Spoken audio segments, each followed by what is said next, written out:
2 hours. That's how much time was left on the clock before the United States was going to, and I'm quoting the president here, directly decimate every bridge in Iran by 12 o'clock tomorrow night. But here's the thing. The bridges are still standing. The markets are kind of up. And somehow a phone call with Pakistan's army general is what stopped a war. Today, we're breaking down what actually happened, why this so-called relief rally might be the most dangerous trade you could fall for right now, and what nobody is talking about that hits on April 13th and April 15th. The swerve, what actually happened. So let's rewind. Going into April 6th, markets had essentially priced in one of two outcomes: a last-minute deal or a full kinetic strike on Iranian infrastructure. Prediction markets were sitting at a 92% conviction that some deal would be reached, but nobody saw the deal that actually came through. Less than 2 hours before Trump's final 8 p.m. Eastern deadline, which itself was already an incomplete extension of an April 6th deadline, he announces a 2-week ceasefire, not from back-channel UN talks, not from Brussels or Doha, based on conversations with Pakistan's Prime Minister Shehbaz Sharif and Army Chief General Asim Munir. Pakistan, the Islamabad Accord. That's what pulled us back from the edge. Now, is that a diplomatic masterstroke or a delay of the game? We'll get into that. But first, let's be very clear about what the ceasefire doesn't mean. On April 6th, the actual deadline day, Iran, Hezbollah, and the Houthis launched a coordinated attack that triggered air raid sirens across all of Israel inside a 10-minute window. All of Israel, simultaneously. And Iran confirmed the downing of a second US aircraft, an A-10 Warthog, during a rescue mission for an F-15E crew member. So the ceasefire is real. The fog of war, also very real. This is a 14-day operational pause, a number. That was itself a compromise. Iran rejected immediate tactical pauses. The US wanted 45 days. They landed on 14. That's the tightrope. The market reaction, relief rally or trap? Okay. So the ceasefire drops. What do markets do? They go up. Of course they do. S&P 500 closes the deadline day up 0.44%, finishing at 6,611. Nasdaq closes just under 22,000 up, 0.54%. India's Sensex jumps 1,100 points the moment the Trump pause hits. On the surface, it looks like a win.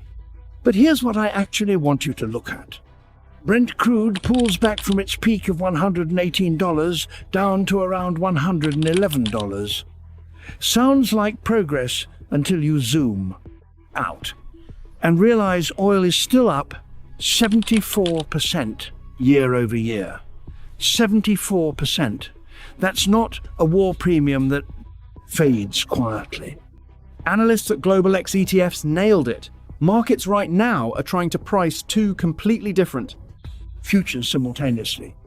Either this ceasefire is real, the strait reopens, energy normalizes, or it's a 14-day delay before a larger escalation that permanently reprices global energy. You cannot trade both at once. And that confusion is exactly why this rally is built on thin ice. Here's the one data point that tells you everything. The deal says the strait is reopened. In 2025, that waterway averaged 120 vessel transits per day on April 9th after the ceasefire. Do you know how many ships went through?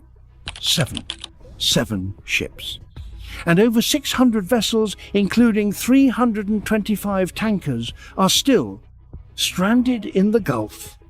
The Strait, being technically open and functionally open, are two very different things. And the reason for that gap is our next story. The Hormuz toll, Iran's new financial weapon. Here's the part of this story that I think is genuinely underreported. Iran isn't just trying to block the Strait of Hormuz, they're trying to monetize it. Tehran is demanding up to $2 million per vessel for what they're calling safe passage, not a naval escort, not insurance, a toll, like the Holland Tunnel but for supertankers, backed by the IRGC. And the payment terms? Chinese Yuan or cryptocurrency, specifically structured to bypass US sanctions. JP Morgan ran the numbers. If this system is even partially enforced, it could generate $70 to $90 billion annually for Iran. JP Morgan analysts said the strait becomes more important to Tehran than enriched uranium. Think about what that means strategically. Iran has found a way to turn the threat of war into a recurring revenue model. This isn't 1979, this is 2026, and they're running a chokepoint toll booth. The EU has officially denounced it. Trump's position remains ambivalent. He wants the oil flowing at any cost. And right now, he's not drawing a hard line on the mechanism. If this toll gets tacitly accepted, that's a structural change to global energy pricing that doesn't disappear when the ceasefire ends. That is the sleeper risk not priced into any of these equity rallies. The Walsh Doctrine next volatility catalyst. So let's say the ceasefire holds. Let's say the tankers start moving. Is the coast clear for markets? Absolutely not. Because April 13th is coming. Kevin Warsh's confirmation hearing. Quick refresher, Warsh was nominated as the next Fed chair on January 30th, and that single announcement triggered a $15 trillion market liquidation. Not a typo. $15 trillion. Why? Because what Warsh represents is a completely different monetary philosophy, what analysts are calling the monetary barbell strategy. Lower short-term rates to support AI-driven productivity. Simultaneously aggressive balance sheet shrinkage on a $6.6 trillion balance sheet. In plain English, long-term treasury yields go up. Hard. We already saw 10-year yields hit 5% in late March, the first time since 2008. That puts pressure on every long-duration asset in the market.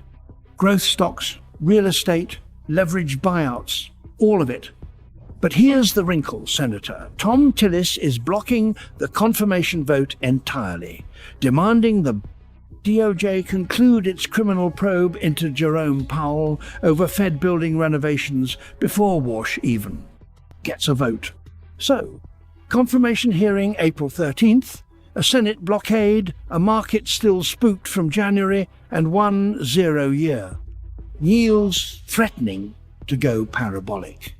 That's your April volatility cocktail, separate from anything in the Strait. What the internet is actually saying. Now let's talk about what retail traders and financial Twitter are actually thinking. Because, and I say this with love, Wall Street Bets is in a different dimension right now. The top theory circulating across financial forums, the dead internet theory applied to war coverage. The idea that the majority of breaking news about the Iran conflict is synthetic AI content generated and seeded to manipulate retail sentiment. People aren't just skeptical of the news, they think the news is automated and designed to shake them out of positions.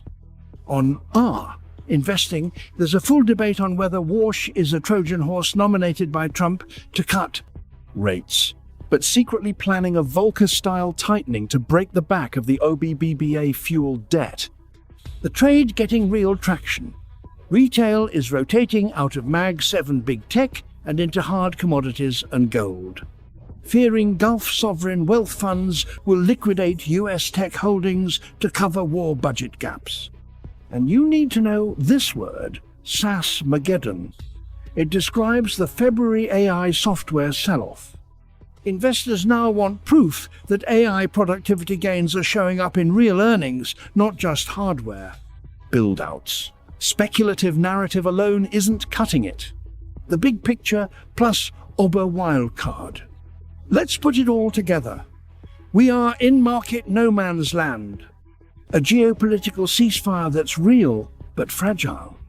A strait technically open but functionally choked. A monetized chokepoint that could permanently change global energy pricing. A Fed chair transition blocked in the Senate. A retail base that's lost faith in financial media, and a domestic fiscal regime injecting stimulus with one hand while preparing a credit cliff with the other. On the domestic side, the One Big Beautiful Bill's first tax deadline hits April 15th. Treasury is distributing $100 billion in retroactive refunds, adding 0.5% to Q1 GDP. High earners in NY and CA just saw the salt cap jump from $10,000 to $40,000. That's a real liquidity injection. But Grad Plus loans and the SAVE plan get eliminated July 1st. A structural credit tightening event that will show up in 2027. Consumer data. Oil could reach $150 and trigger a global recession if the strait remains closed after the 5. War ends. Larry Fink, BlackRock CEO. In asymmetric warfare, the US has to win. Iran just has to survive. Michael Froman, CFR President. The 4-day ceasefire doesn't resolve any of these structural tensions. It just delays the moment of resolution. The question isn't, did the crisis pass? It's, what does the next 90 days actually look like? Here's what I want you to do right now. If this breakdown gave you even one thing you didn't know before, hit the like button. It genuinely helps more people find this content. If you're not subscribed, now is the time. Because the next 2 weeks, April 13th, Warsh hearing, April 15th, first OBBBA tax deadline, and the 4-day ceasefire clock runs out. We are covering every single move in real time. Next video, I'm going deep on the Hormuz toll. Is Iran's $2 million per ship demand legally enforceable under international maritime law?